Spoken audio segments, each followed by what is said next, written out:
Welcome to I dream special debate. వైసీపీలో మార్పులు చేర్పులు ఆ పార్టీలో మాత్రమే కాకుండా ప్రతిపక్షాల్లో కూడా కాక పుట్టిస్తున్నాయి. వైసీపీలో అసంతృప్తులని గాలం వేసి ఆపరేషన్ ఆకర్ష్లోకి తీసుకుందామని ప్రతిపక్షాలు తమ వ్యూహాల్లో మునిగిపోయినటువంటి నేపథ్యంలో వైసీపీ అధినేత ఏపీ సీఎం జగన్మోహన్ రెడ్డిలో ఏ మాత్రం కాన్ఫిడెన్స్ లెవెల్స్ తగ్గలేదు. భీమవరం వేదికగా ఆయన ప్రసంగాన్ని గనక చూస్తే కాన్ఫిడెన్స్ లెవెల్స్ ను ఏ మాత్రం తగ్గించకుండా అంతకు మించి డబుల్ డోస్ తో ప్రతిపక్షాల్లో టార్గెట్ చేశారు ఆయన. ఎన్నికల శంకారవం భీమవరం వేదికగా ఏపీ సీఎం జగన్మోహన్ రెడ్డి పూరించినటువంటి ఈ నేపథ్యంలో మునుముందు ప్రజల్లోకి జగన్మోహన్ రెడ్డి గారు డైరెక్ట్ గా వెళితే మార్పులు ఏ విధంగా ఉంటాయి, ప్రతిపక్షాల వ్యూహాలు ఏ విధంగా ఉంటాయి అనేటువంటి దానిపై రాజకీయ పరిణామాలపై డీటెయిల్ గా చర్చిద్దాం. ఆంధ్రప్రదేశ్ అధికార భాషా సంఘం అధ్యక్షులు విజయ్ బాబు గారితో ఈ రోజు క్రాస్ ఫైర్ విత్ విజయ్ సాధు. విజయ్ బాబు గారు నమస్కారం sir. Good evening. Welcome to I dream special debate sir. నమస్తే సార్, ఆ, మార్పులు చేర్పులు ఖచ్చితంగా ఉంటాయని చెప్పారు జగన్మోహన్ రెడ్డి గారు. ఆ పంధాలను దూసుకు వెళ్తున్నారు. కొన్ని చోట్ల అసంతృప్త జ్వాలలు పైకి ఎగిసినప్పటికీ, ఒక చోట ఒక ఎమ్మెల్సీ పార్టీకి హ్యాండ్ ఇచ్చి జనసేన గూటికి చేరినప్పటికీ ఎక్కడా కూడా జగన్మోహన్ రెడ్డి గారు వెనక్కి తగ్గటం లేదు. భీమవరం స్పీచ్ ఇందుకు ఒక పారామీటర్ గా కనిపిస్తోంది. ఈ రోజు ఆయన స్పీచ్ చూసినటువంటి తర్వాత మీకు ఏ విధంగా అనిపించింది సార్? మీ అనాలిసిస్ ఏంటి సార్? ముందుగా మీరు అన్నట్టు ఏంటంటే ఈ మీడియా ఏదైతే ఉందో చంద్రబాబు నాయుడు గారి తైనాతి మీడియా వాళ్ళు చేస్తున్నటువంటి గోల అల్లరి ఇప్పుడు ఇందాక మీరు కూడా అంటే దాని ఇన్ఫ్లుయెన్స్ అసంతృప్తి జ్వాలలు అన్నారు. అసంతృప్తి జ్వాలలు అంటే ఏంటి? జ్వాల అంటే ఏంటంటే ఒక ఎగసి పడతాం అన్నమాట, ఒక మంటలు ఎగసి పడటం. ఉమ్, అసంతృప్తి ఇవాళ ఎవరో ఒక ఎమ్మెల్సీ రిజైన్ చేసి వెళ్ళటం, లేకపోతే టికెట్లు రానటువంటి వాళ్ళు ఒకళ్ళిద్దరు ఏదన్నా తమ అసంతృప్తిని వెళ్ళగట్టడం అనేది, ఇది ఇంత పెద్ద స్థాయిలో గెలిచినటువంటి ఒక పార్టీ 151 మంది అవుట్ ఆఫ్ 175కి ఇంత పెద్ద స్థాయిలో గెలిచినటువంటి వాళ్ళకి కొన్ని సహజంగా అనివార్యంగా మార్పులు చేర్పులు అనేటువంటివి ఉండటం సహజం. ఉన్నప్పుడు అసంతృప్తి కూడా అత్యంత సహజం. ఇది ముందుగా ఊహించినటువంటిది. ఇలాంటి ఈ కాస్త అసంతృప్తి ఇది సరైనటువంటి సూటబుల్ వాళ్ళ చెప్పాలి అంటే దీన్ని ఒక అంటే ఇంగ్లీష్ లో చెప్పాలంటే ల్యూక్ వామ్ ఎఫెక్ట్ అనాలన్నమాట దీన్ని.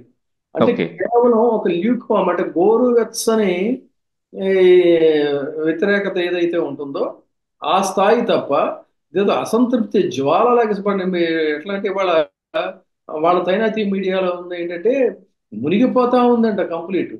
ఏం ఉమ్, మునిగిపోతుంది? ఏంటి మునిగిపోయేది ఏంటి అక్కడ? ఏం మునిగిపోతుందని వాళ్ళు ఆనందిస్తున్నారు. ఇదంతా గతంలో కూడా ఇదే చంద్రబాబు నాయుడు గారిని ఇదే తైనాతి మీడియా ఒకవైపు మునిగిపోతున్నటువంటి పరిస్థితుల్లో అద్భుత విజయం, అమోఘం, ఆహా ఓహో ఇంకేముంది ఈయన వచ్చేస్తున్నాడు అని చెప్పని బీభత్సమైనటువంటి స్థాయిలో ఆ, చేస్తూ ఉంటే ఏం మునిగిపోయింది? చంద్రబాబు నాయుడు గారికి అతి దారుణమైనటువంటి రిజల్ట్ వచ్చే పరిస్థితులు ఉన్నాయి అని చెప్పని జాతీయ మీడియాతో సహా ఆ రోజున రాస్తూ ఉంటే వీళ్ళ తైనాతీ మీడియా మాత్రం అమోఘం, అద్భుతం, పసుపు కుంకుమతో మహిళలందరూ కూడా క్యూ కట్టేస్తున్నారు, ఎప్పుడెప్పుడు ఓట్లు వేయాలని చెప్పి ఇలా చిలవల పలవలతో కథలు కథనాలు రాస్తే పాపం ఆయన పరిస్థితి 23 సీట్లకు పరిమితం. ఆ తర్వాత అయినా ఈయన పోనీ రిలీజ్ అయ్యి వీళ్ళని నమ్ముకున్నాను, మొత్తం నా కొంప కొల్లేరైపోయిందని ఇదయ్యారంటే ఈ రోజుకి కూడా మళ్ళీ అదే మీడియా మీద ఆయన ఆధారపడుతుంటే వాళ్ళు ఆయన్ని ఉత్సాహపరచడం కోసం, లోకేష్ బాబును ఉత్తేజపరచడం కోసం, లేదంటే పవన్ కళ్యాణ్ని మరింత దీంట్లో సంతోషపరచడం కోసం రాసే కథలు చూస్తామంటే చాలా హాస్యాస్పదంగా ఉంది. ఈరోజు భీమవరంలో జగన్మోహన్ రెడ్డి గారు ఇచ్చినటువంటి ప్రసంగంలో ఆయన బాడీ లాంగ్వేజ్ చూడండి. ఎవరైనా సరే వాళ్ళు చెప్పినట్టుగా మునిగిపోతున్నటువంటి పడవ లేకపోతే అది ఇది అని అంటే హ్యూమన్ సైకాలజీ ఎలా ఉంటుందంటే ఎంత దాచుకుందామన్నా కూడా ఆ ఉద్వేగం, ఆ అసహనం, ఆ కోపం ఇలాంటివన్నీ కూడా అవతల వాళ్ళ మీద కనిపిస్తాయి. కానీ జగన్మోహన్ రెడ్డి గారిలో ఎక్కడా అలాంటి ఒక అన్రెస్ట్ అనేటువంటిది కనపడలా. ద్విగుణీకృత ఉత్సాహంతో చాలా కాన్ఫిడెంట్ తో ఆయన చెప్పిన ప్రసంగం ఎలా ఉందంటే దాదాపుగా 9 లక్షల కోట్ల పైచీలు కంటే ఇంచుమించు 10 లక్షల కోట్ల రూపాయలు నేను విద్యార్థుల కోసం ఈ ఒక స్కీమ్ కింద ఖర్చు చేశాను. తర్వాత మళ్ళీ ఇంకా ఆసరా కానీ ఇవన్నీ కూడా ఇతరత్ర చాలా ఉన్నాయి అని ఆయన ఏం అడుగుతున్నారు ఓట్లు ఇవ్వాలంటే, నా నా వల్ల లబ్ధి పొందాం అనేటువంటి భావన ఉంటేనే మీరు ఓటేయండి, ఉమ్, లేదు అంటే ఓటు వేయొద్దు అని అడుగుతున్నారంటే ఎంత కాన్ఫిడెన్స్ ఉండాలి చెప్పండి. కానీ వీళ్ళు అవును ఏం సార్. చేస్తున్నారు, ప్రభుత్వం మీద లేదా వైసీపీ జగన్మోహన్ రెడ్డి గారి మీద బురద చల్లటం ద్వారా మాకు ఓటేయండి అని చెప్పుకుంటున్నారు. కానీ నీకు ఎందుకు ఓటేయాలి అని చెప్పేటువంటి పరిస్థితుల్లో ఎవరు చంద్రబాబు నాయుడు గారు ఉన్నారా చెప్పండి. 23 సీట్లకి ఆయన్ని పరిమితం చేశారు ప్రజలు.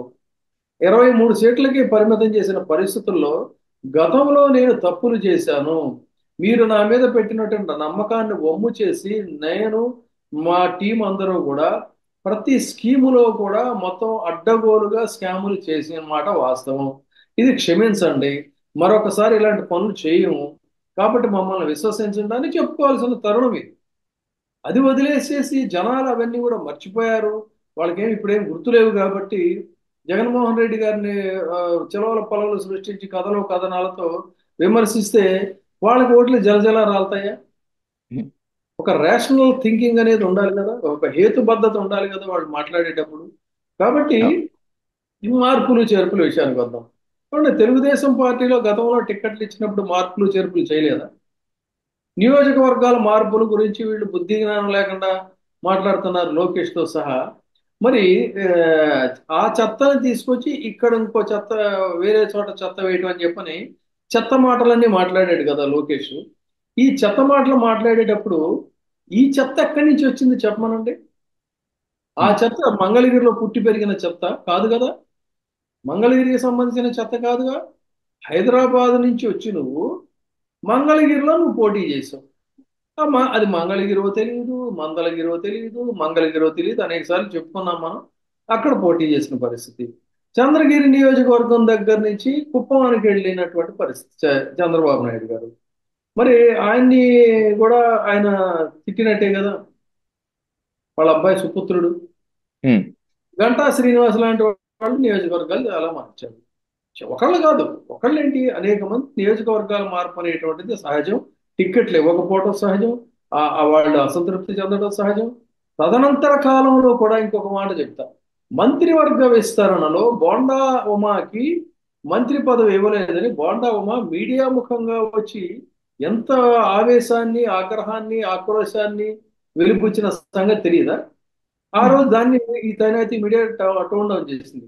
అదే పని కనుక ఇవాళ ఇక్కడ వైసీపీలో జరుగుంటే ఎంత పెద్ద కథలు కథనాలు రాసేవాళ్ళండి. ఇలాంటి అవును. పనులు ఎన్ని జరిగినాయి టీడీపీలో జరిగిన మాట వాస్తవం కదా. వర్లరామయ్యకి మంత్రి పదవి ఇస్తానని ఆశ చూపి అదేదో చిన్న చైర్మన్ పదవి ఇస్తే ఆయన అసంతృప్తి వెళ్ళకెక్కిన మాట వాస్తవం కదా. అయ్యన్న పాత్రుడు అనేక సార్లు నోరు పారేసుకున్నటువంటి మాట వాస్తవం కదా.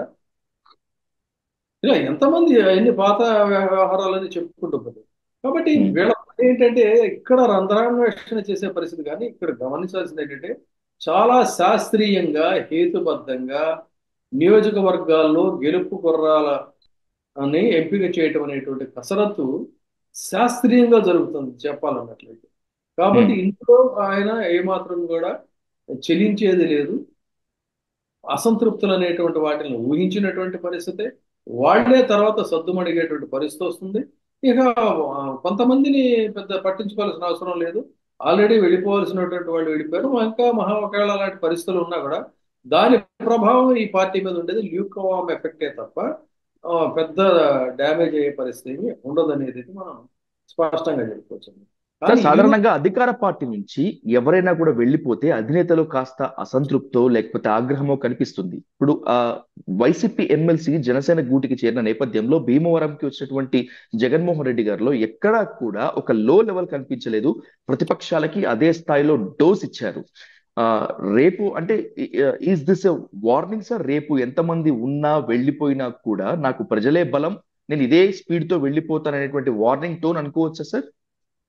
మీకు ప్రజాబలం ఉన్న నాయకుడిని ఎవరు కూడా ఏమీ చేయలేరండి. మీకు ఉదాహరణ, ఇందిరాగాంధీని ఇప్పుడు జనరేషన్ వాళ్ళకి తెలియదేమో కానీ ఉమ్, కాంగ్రెస్ పార్టీ పూర్తిగా బహిష్కరిస్తే ఆమె ఇందిరా కాంగ్రెస్ అనేటువంటి ఒక పార్టీని పెట్టి అవును సార్. అసలు ఏమాత్రం కూడా రాజకీయంగా ఒక గుర్తింపు కానీ పరిణతి కానీ లేనటువంటి ఒక కొంతమందిని సెలెక్ట్ చేసి పెడితే మొత్తం ఆంధ్రప్రదేశ్ అంతా స్వీప్ చేసి పడేసింది ఇందిరా కాంగ్రెస్. కర్ణాటకలో కూడా అదే ఫలితాలు వచ్చాయి. కాబట్టి నాయకుడు పట్ల ఉండేటువంటి ఒక విశ్వసనీయత, నమ్మకం అనేటువంటిదే ప్రాతిపదిక. ఇక్కడ ఈ రాష్ట్రంలో జగన్మోహన్ రెడ్డి గారి మీద అట్టడుగు వర్గాలకి, మధ్యతరగతి వర్గాలకి ఆ విధమైనటువంటి ఒక నమ్మకం, విశ్వాసం ఉంది కాబట్టి ఎటువంటి పరిస్థితుల్లో కూడా ఆయన ఇటువంటి పిచ్చి రాతలకో, పిచ్చి ప్రచారాలకో, ప్రసారాలకో కంగారు పడాల్సినటువంటి అవసరం లేదు కాబట్టి రేపు జరగబోయేది ఏమిటో తెలుసు. అదే విధంగా అవతల పక్కన ఉన్నటువంటి వ్యక్తి ఎవరు చెప్పండి. ఉమ్, జగన్మోహన్ రెడ్డి గారి ప్రభుత్వంలో వీళ్ళు ఊరికే చిలవల పొలవలు రాయటమే తప్ప లేదు, గతంలో ఆయన ముఖ్యమంత్రి కావడానికి ముందు ఆయన మీద పెట్టిన అక్రమ కేసులనే పదే పదే ఎప్పటికీ ఉటంకిస్తున్నారు. కానీ ఈ ప్రభుత్వంలో అవినీతి అనేటువంటిది ఏమైనా జరిగిందా? మరి ఉమ్, చంద్రబాబు నాయుడు గారి ప్రభుత్వంలో ఎన్ని లక్షల కోట్ల, ఎన్ని వేల కోట్ల రూపాయల అవినీతి, ఎన్ని స్కాములు జరిగాయి అనేది మనం రోజు చర్చిస్తూనే ఉన్నాం. అలాంటి వ్యక్తి ఇవాళ ఎందుకు అతని పట్ల ప్రజలు విశ్వాసం చూపి, మళ్ళీ నమ్మకం చూపి తిరస్కరించినటువంటి వాళ్ళు ఓట్లేస్తారు చెప్పండి. ప్రజాస్వామ్యంలో గెలుపోవటంలో సహజమే. అయితే ఏంటి, ఒక స్థాయి వరకు ఉంటే. కానీ వీళ్ళ వీళ్ళ అవినీతి పీక్స్కి వెళ్ళిపోయింది కదా. పీక్స్కి ఉమ్, వెళ్ళిపోయినటువంటి అవినీతిని జనం ఎలా మర్చిపోతారు చెప్పండి, ఆ దోపిడీని. ఉమ్, అడ్డగోలుగా దోపిడీ చేశారు కదా, రాష్ట్రాన్ని అడ్డగోలుగా దోపిడీ చేసేసారు కదా. అలాంటిది కాబట్టి వీళ్ళు ఈ ఒక ఫ్రస్ట్రేషన్ లో మీకు ఇవాళ వాళ్ళ ప్రకటనలు కానీ లేదు వాళ్ళ తాలూకు మీడియా ప్రచారాలు కానీ ఇవన్నీ చూస్తూ ఉంటే వాళ్ళల్లో ఒక ఫ్రస్ట్రేషన్ అనేటువంటిది క్లియర్ గా కనిపిస్తా ఉంది. ఆ ఫ్రస్ట్రేషన్ లో మచ్చుకు కూడా ఎక్కడ జగన్మోహన్ రెడ్డి గారి ప్రసంగాల్లో కానీ, ఆయన బాడీ లాంగ్వేజ్ లో కానీ, ఆయన ఆయన వ్యవహార శైలిలో కానీ కనిపించడం లేదంటేనే ఒక దృఢ సంకల్పంతోనే ఆయన ముందుకెళ్తున్నారు. ఖచ్చితంగా అనుకున్నటువంటి విజయాన్ని సాధిస్తారనడంలో సందేహం లేదు. అంతేకాకుండా చాలా ఒక శాస్త్రీయంగా ఎక్సర్సైజ్ కసరత్తు జరుగుతుంది కాబట్టి చాలా మునుముందుగా ఇక్కడ లిస్టుని ప్రిపేర్ చేసుకొని వాళ్ళు ప్రచారానికి వెళ్తారు. ఉమ్, కానీ ఇవాళ ప్రతిపక్షంలో ఉన్నటువంటి పార్టీ యొక్క పరిస్థితి ఏంటంటే కాసేపేమో అనుకోకుండా పాపం డికే శివకుమార్ కాంగ్రెస్ కర్ణాటక ఉప ముఖ్యమంత్రి కలిశాడంట. అనుకోకుండా ఉప ముఖ్యమంత్రి కాంగ్రెస్ వైపు కాసేపు చూస్తుంటాడు, కాసేపు ఏమో ఏదో ఒక క్షణంలో ఏదో రకమైనటువంటి పిలుపు రాకపోతుందా అని చెప్పని ఆ, అటు బీజేపీ వైపు ఇంకా ఆశగా చూస్తూ ఉంటాడు. కాదన్నట్లయితే వెనక భాగాన కమ్యూనిస్టులను రిజర్వ్ చేసుకొని మరీ పెట్టుకొని ఉంటాడు. జనసేనతో మనం కలిసి ప్రయాణం చేస్తామన్నాం అని చెబుతూనే సీట్లు ఇచ్చే చోట ఇప్పటికే సీట్ల కింద ఆల్రెడీ ఎర్త్ పెట్టేటువంటి పరిస్థితి జరుగుతూ ఉంది. ఫలానా నియోజకవర్గంలో కనుక వీళ్ళు అడిగినట్లయితే ఇబ్బంది అవుతుంది అని కొన్ని చోట్ల వినవస్తుంది ఏంటంటే టికెట్ ఇచ్చినా కూడా అక్కడ మాత్రం ఓటు ఎటువంటి పరిస్థితుల్లో కూడా షిఫ్ట్ అవ్వదని చెప్పని ఇలా రకరకాలైనటువంటి గందరగోళాల్లో ప్రతిపక్షం ఉంటే వాళ్ళ వ్యవహారాలు వాళ్ళు చక్కదిద్దుకోక అధికార పార్టీలో ఉన్న అసంతృప్తుల గురించి వాళ్ళ గురించి ఏంటంటే మాట్లాడుకున్నది. ఒక ఎమ్మెల్సీ వెళ్ళిపోతే కొంపలు మునిగిపోయినాడు, నావ మునిగిపోతుందంట. పైగా ఉమ్, ఇప్పుడు వార్తలు కూడా మెయిన్ ఎడిషన్ అని చెప్పని, డిస్ట్రిక్ట్ ఎడిషన్ అని, సిటీ ఎడిషన్ అని ఇలా ఉంటాయి. ఆ వార్త ప్రాధాన్యాన్ని బట్టి వేసుకోవాలి. ఒక వాలంటీరు ఉమ్. రిజైన్ చేసి తెలుగుదేశం పార్టీలో చేరితే వాలంటీరు లక్షల మంది అవును. ఉన్నది.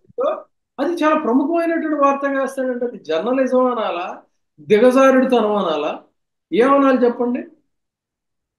ఒక స్థాయి ఉండాలి కదా దేనికైనా కూడా. అవును సార్. అవును. వాలంటీర్ తెలుగుదేశం పార్టీలో చేరాడంటే అది పెద్ద ప్రముఖంగా వీళ్ళు మెయిన్ ఎడిషన్ లో వార్తేస్తారు. మరి నేను జర్నలిజం నేపథ్యం నుంచి వచ్చా, అవును. సంపాదకుడిగా చేశాను నేను. మరి మేము మరి అలాంటి వెకిలి పనులు, వెర్రి పనులు మేము ఎప్పుడు చేయలేదే. దేనికైనా ఒక స్థాయి ఉంటుంది, ఏ ఎడిషన్లో వేయాలి, ఏ పేజీలో వేయాలి, ఎంత స్థాయిలో వేయాలని. కాబట్టి ఇక్కడ జరుగుతున్నటువంటిదంతా కూడా ఏంటంటే అతి నీచాతి నీచమైనటువంటి ప్రచారం. దీన్ని ప్రజలు పట్టించుకోరు. డెఫినెట్ గా మళ్ళీ ఆ, రేపు ఒక థంపింగ్ మెజారిటీతో జగన్మోహన్ రెడ్డి గారు గెలుపు గుర్రం మీద అధిరోహించడం అనేటువంటిది జరిగేది. సార్, బెంగళూరు వేదికగా చంద్రబాబు నాయుడు గారితో డికే శివకుమార్ గారి భేటీ అంటే అది అనుకోకుండా జరిగినట్లు వాళ్ళు చెప్తున్నప్పటికీ కూడా కాంగ్రెస్ కి పునరుజ్జీవం ఇచ్చేందుకు డికే శివకుమార్ వైఎస్ షర్మిల గారిని ముందు పెట్టుకొని ఏపీ మీద ఫోకస్ పెట్టారు అనేటువంటిది ఒక వార్త సార్. రేపు షర్మిల గారు చేరినా చేరకపోయినా కూడా ఏపీలో కాంగ్రెస్ వైఎస్ఆర్ కాంగ్రెస్ ని ఢీకొట్టే శక్తిగా మారుతుందా సార్ అసలు? అసలు తెలుగుదేశం పార్టీ అంటేనే, చంద్రబాబు నాయుడు గారి రాజకీయం అంటేనే చూపుల గుర్రం అని అర్థం ఉంది. మ్హూ. అదొక చూపుల గుర్రం. దానికి ఎప్పుడు కూడా ఒక నిబద్ధత, ఆ, ఒక స్థిరమైనటువంటి ఒపీనియన్ ఇది ఉండదు. పచ్చి మ్. అవకాశవాద రాజకీయాలు. అదే చెప్తున్నా నేను. అటు పక్కనేమో ఢిల్లీలో ఆల్రెడీ బీజేపీలోకి తోసిన వీళ్ళ మూల స్తంభాలు కొన్ని ఉన్నాయి, టీడీపీ మూల స్తంభాలు.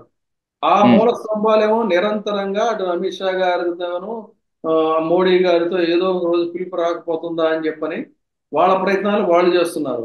ఇటు పక్కన బీజేపీ పార్టీని బలోపేతం చేయవమ్మా అని చెప్పని పార్టీ అధ్యక్షురాలిగా చేస్తే బీజేపీ అధిష్టానం, ఆవిడ 24 గంటలు కూడా ఇక్కడ చంద్రబాబు నాయుడు గారికి మేలు జరిగేటువంటి రీతిలో ఆవిడ పత్రికా ప్రకటనలు ఉంటున్నాయి. కేవలం ఒక పేపర్ టైగ్రెస్ గా మారి ఆ పత్రికా ప్రకటనలు తప్ప కార్యక్రమాలు ఏమీ కనిపించడం లేదు. మ్. అది అలా ఉంటే కమ్యూనిస్టులను ఆల్రెడీ రిజర్వ్ చేసి పెట్టుకొని ఇటు పక్కన కాంగ్రెస్ పార్టీ తెలంగాణలో గెలిచింది కాబట్టి కాంగ్రెస్ తో ఆల్రెడీ గతంలో ఆయన ఫెయిల్ అయిన పరిస్థితి తెలుసు, కర్ణాటక ఎలక్షన్స్ అప్పుడే. కాబట్టి మళ్ళీ అసలు కాంగ్రెస్ కూడా కలుపుకొని అటు కాంగ్రెస్ కమ్యూనిస్టు మనము కలిసి వెళితే ఎలా ఉంటుంది ఈ గోల, జనసేన గోల మనకు ఉండదు, ఏదైనా Janasena blackmailing, emotional blackmailing మనకు ఉండదు, ఏదో రకంగా వదిలించుకోవచ్చు, అడిగి అతనే వెళ్ళిపోతాడు. ఎందుకంటే కాంగ్రెస్ వాళ్ళ పంచెలు ఓడగొడతానని చెప్పని తిట్టినటువంటి శత్రుత్వం ఉంది కదా. అందుకని కాంగ్రెస్ ని కలుపుకుంటే ఈ జనసేన తలనొప్పి వదిలిపోతుంది మనకి అని ఇన్ని రకాలైనటువంటి ఒక నిలకడలేని రాజకీయాలు. అటు పైగా అనుకోకుండా కలంటే ఇప్పుడు మనం వెళ్తుంటా ఉంటే ఎయిర్పోర్ట్ లో వెళ్తున్నప్పుడు మనం అందరితో ఫ్రెండ్లీగానే ఉంటాం, లేకపోతే చాలా మంది రాజకీయ నాయకులు ఫ్రెండ్లీగా ఉంటారు. దూరం నుంచి ఒక నమస్కారం పెట్టుకొని హలో అంటే హలో అని వెళ్ళిపోతారు. ఎందుకంటే పబ్లిక్ కి రాంగ్ మెసేజెస్ వెళ్తాయి కాబట్టి. మ్. హైదరాబాద్ నుంచి విజయవాడ వచ్చేటప్పుడు, విజయవాడ హైదరాబాద్ వచ్చేటప్పుడు అటు తెలుగుదేశం పార్టీ నాయకులు కానీ, ఇటు వైసీపీ నాయకులు కానీ, ఇతరత్ర నాయకులు కానీ అనేక మంది ఒకరికొకరు తారసపడుతూనే ఉంటారు. ఓ నమస్కారం అని ప్రతి నమస్కారం చెప్పుకొని వెళ్ళిపోతారు, లేకపోతే చూసి చూడండి వెళ్ళిపోతుంటారు. ఎందుకంటే పబ్లిక్ రాంగ్ మెసేజ్ వెళ్ళకూడదు. కానీ ఇక్కడ అంటే అనుకోకుండా కలిశాడండి. ఇదంతా ముందస్తు ఏర్పాట్లు కాదు, ఇవన్నీ ఇలాంటివన్నీ ఇన్ని చూడలేదు మనం గతంలో. మ్. కాబట్టి చంద్రబాబు నాయుడు గారి యొక్క వ్యవహార శైలి అనేటువంటిది, ఆయన చూపుల గుర్రం. టీడీపీ అంటే చూపుల గుర్రం. ఆ గుర్రం ఎటు చూస్తుందో ఏమిటో కూడా తెలియదు. ఆ విధంగానే ఇప్పుడు ఆ రాజకీయాలు నడుస్తున్నాయి. ఇవన్నీ కూడా రేపు టిక్కెట్ల పంపిణీలో ఖచ్చితంగా ఇటు జనసేనకి, టీడీపీకి విభేదాలు భగ్గుమట. ఇందాక ఆగ్రహ జ్వాలలు అన్నారే మీరు, ఆ మ్. జ్వాలలు అప్పుడు చెలరేగుతాయి. దాన్ని అదుపు చేసే స్థితి ఉండదు. దానిని బట్టే వాళ్ళ యొక్క మైత్రి బంధం ఎలా, వాళ్ళు కలిసినా కూడా ఆ కార్యకర్తలు కలిసే పరిస్థితి ఉండదు. కలవకపోతే కలవకపోయారు, కామ్గా ఉండే పరిస్థితిలో ఉండదు అనేది చాలా స్పష్టంగా చెబుతున్నాను. ఆ అంశం మీద మళ్ళీ వాళ్ళ టికెట్లు అనౌన్స్ అయిన తర్వాత నేను చెప్పింది కరెక్టా కాదని మనం మళ్ళీ మాట్లాడుకుందాం. రైట్ సెలవు. సార్, తప్పకుండా sir. Thank you so much sir. Thanks for your analysis.